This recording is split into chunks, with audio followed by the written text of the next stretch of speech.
Y como cada mañana a esta hora, 14 horas y 21 minutos en el Estado de Israel, nos vamos a ir ahí para tratar de que alguien nos cuente lo que desde acá hoy se ve como una situación de muchísima confusión en medio de esta guerra que ya va a llegar muy pronto a los 9 meses. Confusión en lo militar, confusión en lo político, en lo social. A ver si nos pone un poco de luz el querido profesor Natalio Steiner. Querido Natalio, ¿cómo estás? Buenas tardes para ti. Hola, ¿qué tal, Miguel?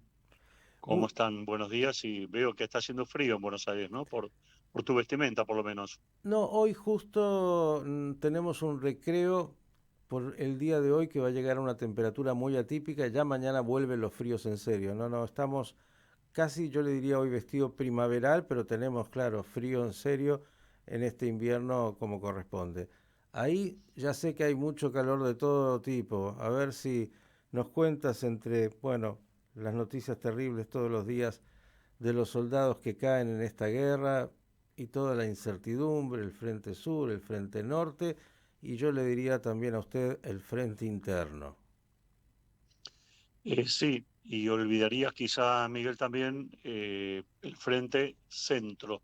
Es lo que llamamos hoy Yehuda y Shomron, Judea y Samaria, que esto es un tema muy delicado porque el Hezbollah está tratando bajo todo punto, perdón, Irán está tratando bajo todo punto de vista de infiltrar y potencializar a los grupos terroristas ya existentes en esta zona, dotarlos de mayor armamento proviniendo del contrabando vía Jordania, vía Líbano, para molestar, generar y complicar esa parte tan vital de Israel que está muy cercana a las ciudades centrales de Israel, Natania, Ranana, donde yo estoy, Kfar Saba y otras ciudades también. Esto se marca claramente por la cantidad de operativos israelíes que han habido en las últimas semanas en esas zonas y que desgraciadamente han dejado algunas bajas israelíes letales. Varios soldados han muerto por minas personales que han armado los terroristas, sorprendiendo de alguna manera a los bulldozers israelíes que marchan al comienzo de la caravana levantando los caminos, pero las minas a veces están enterradas a mayor profundidad. Y por otro lado, ahí mismo, en esa zona, la dificultad que está encontrando el ejército para operar es que se trata de organizaciones terroristas minúsculas, no orgánicas, no tan dependientes del Hamas y de la yihad, sino pequeños grupos, con lo cual hay mucha dificultad para obtener información de inteligencia, dado que estos grupos se forman y se deshacen con rapidez para evitar este tipo de penetraciones.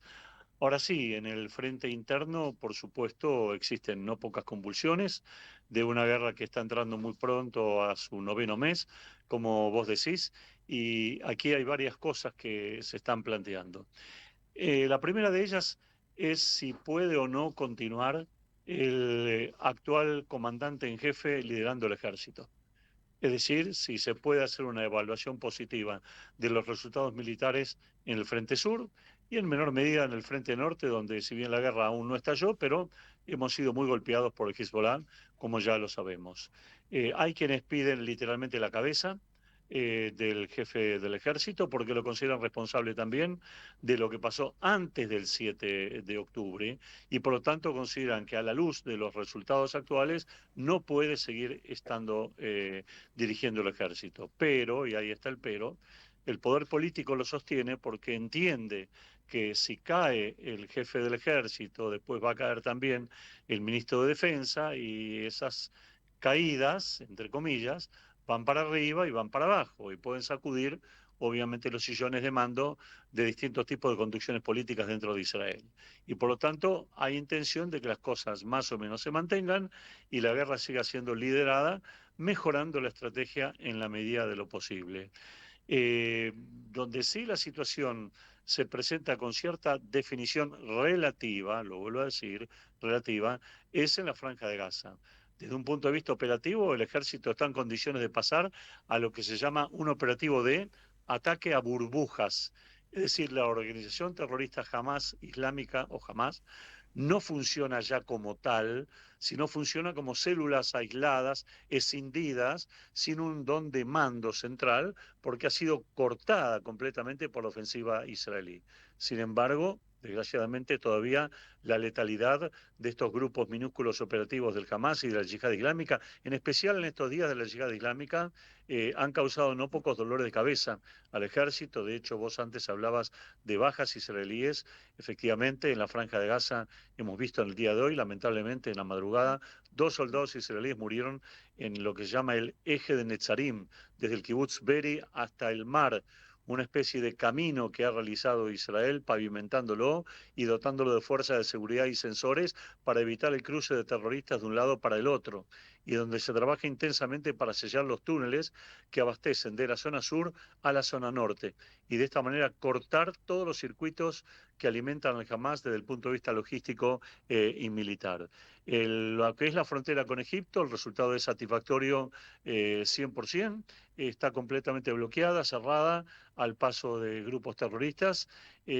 Cada tanto, por supuesto, sí, los terroristas demuestran que gozan de vida y de salud y disparan. Ayer se dispararon 20, 25 misiles a la zona de Otefaya, a la zona de Keren Shalom. Curiosamente, yo había estado 24 horas antes en Keren Shalom haciendo una Ujú. visita o una recorrida periodística por esa zona, lo cual ellos buscan demostrar que están activos y que de esta manera tratan de impedir el retorno de la población israelí a los kibutzim y a los moshavim de la zona, causando daños económicos y sociales también.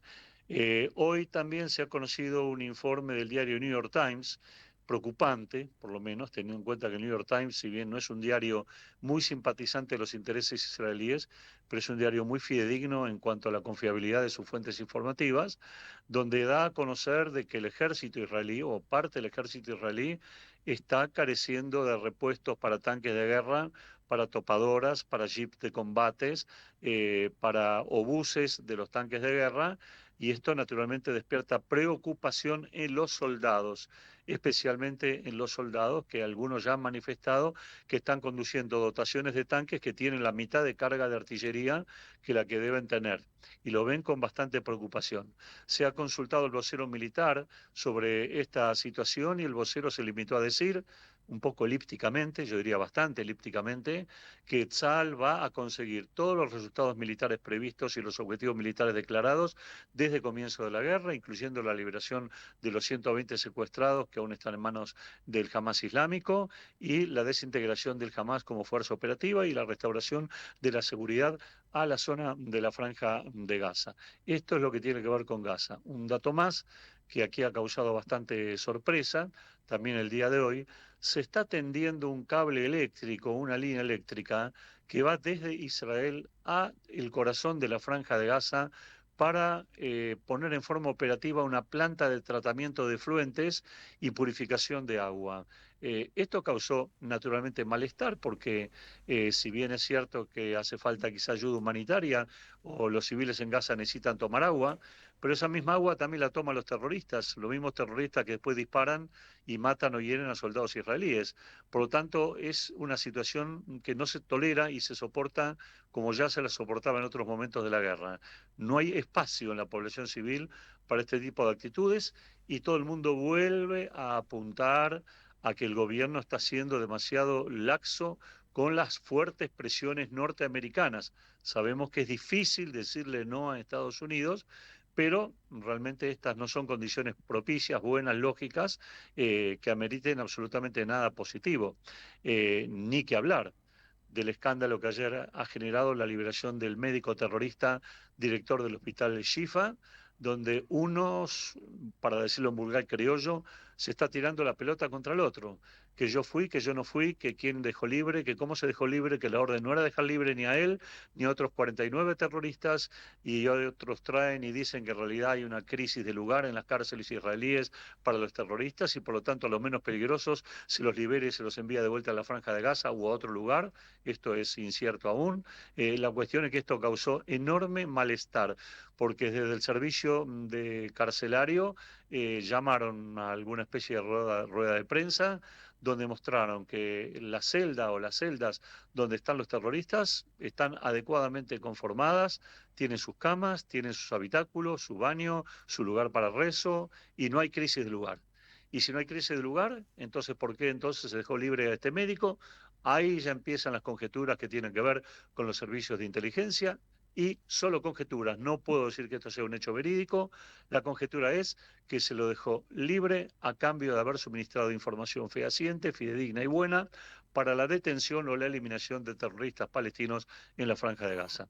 Esto es un pantallazo, Miguel, en general. Si querés pasar a algunas preguntas específicas y las puedo responder, con gusto. Bien, una información que no es de color porque desgraciadamente es parte de esta tragedia es que finalmente falleció la madre de esta rehén que se hizo tan famosa porque su madre justamente clamaba por ella Sí. estando en una situación de un cáncer terminal.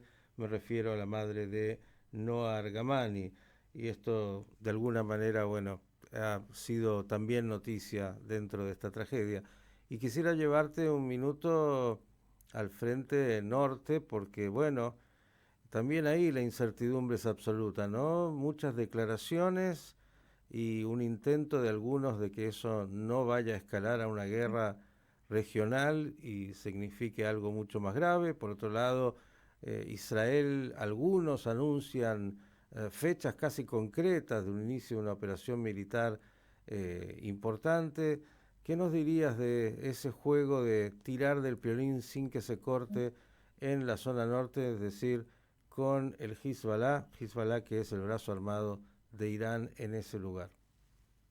La revista alemana Bild, que es muy prestigiosa, publicó justamente el día de ayer, o yo lo vi a la madrugada, un informe diciendo de que, digamos, en forma bastante clara, como que ya hay una fecha precisa para una invasión israelí al norte, digo bien, del Líbano, donde está el Hezbollah asentado, y calcula esa fecha entre el 14 y 15 de julio, o sea, del mes en curso, dentro de 10, 12 días más, hasta que Israel ultime todos los preparativos militares necesarios.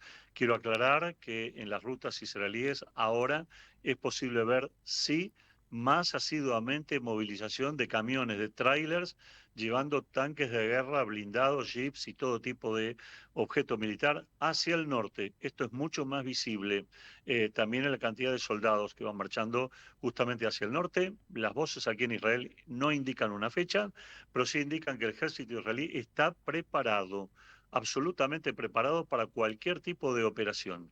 Y aquí es donde de alguna manera empieza a discutirse qué operación va a hacer. Y se dividen las posiciones en dos.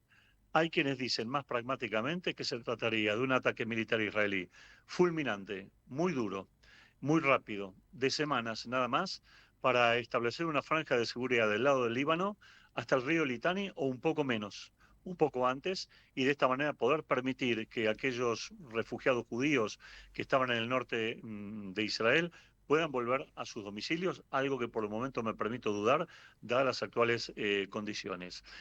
Otros hablan de una operación militar más que nada, aérea, que tenga como blancos claros, previo a cualquier invasión militar israelí, la destrucción sistemática de toda fuente eléctrica que quede aún en pie en el Líbano, que ya tiene una dificultad enorme en materia eléctrica. Se está dando en el Líbano electricidad en algunas zonas 4 horas, 6 horas por día, no más, y fuentes de provisión de agua. Hoy ha sido atacada también una planta potabilizadora también por aviones israelíes. Es decir, golpear y destruir la estructura que alimentaría no solo al Hezbollah, sino también a parte de la población civil libanesa, para que justamente la población libanesa reaccione y se vuelque contra el Hezbollah e impida que esto llegue a una escalada mayor.